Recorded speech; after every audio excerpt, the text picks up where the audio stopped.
intensifies, land degradation accelerates. Dongas expand across the landscape, threatening grazing lands, homesteads, and livestock. Biodiversity declines as species struggle. And there's an urgent need to provide and promote the sustainable use of natural resources. Ladies and gentlemen, I must say that the Common Country Analysis of 2022 states that land degradation in Eswatini already costs the country an estimate of $100 million annually, an equivalent of 2.9% of the GDP. Our water resources are under severe stress. Only a fraction of the total renewable water supply is harnessed, yet demand continues to rise. Compounding this is a significant share of our fresh water originates from outside of our borders, leaving us vulnerable to upstream decisions. So, today's workshop is not simply a routine meeting. It is part of the review cycle that ensures that this plan remains a living instrument.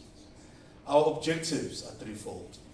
One is to analyze and recommend alignment of the NDP, which is the National Drought Plan, with the current policy and regulatory frameworks.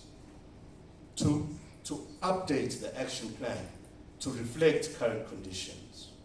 Three, to define an approach for developing an investment plan that can translate the NDP into bankable actions. By doing so, we honor the paradigm shift expressed in the plan itself, which moves us away from reactive emergency response and towards proactive vulnerability reduction and resilience.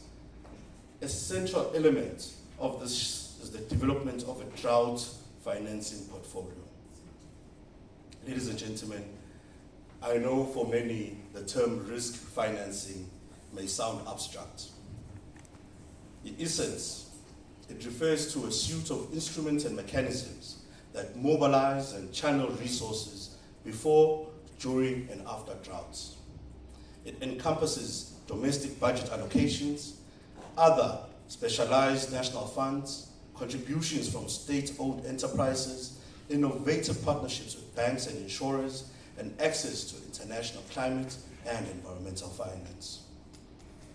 Principal Secretary, ladies and gentlemen, let me assure you, as we all heard the introductions in this room, the stakeholder mapping undertaken for this process lists an impressive array of partners: regional development committees, numerous government ministries, parastatals, state enterprises in water, irrigation, and crop production, NGOs, farmer organizations, microfinance institutions, insurance companies and banks, private businesses in forestry and beef, research institutions, and international organizations.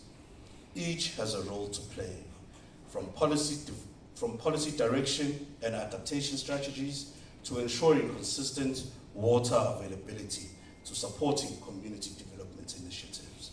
This inclusivity is essential because droughts affect everyone, and the solutions must be co-created.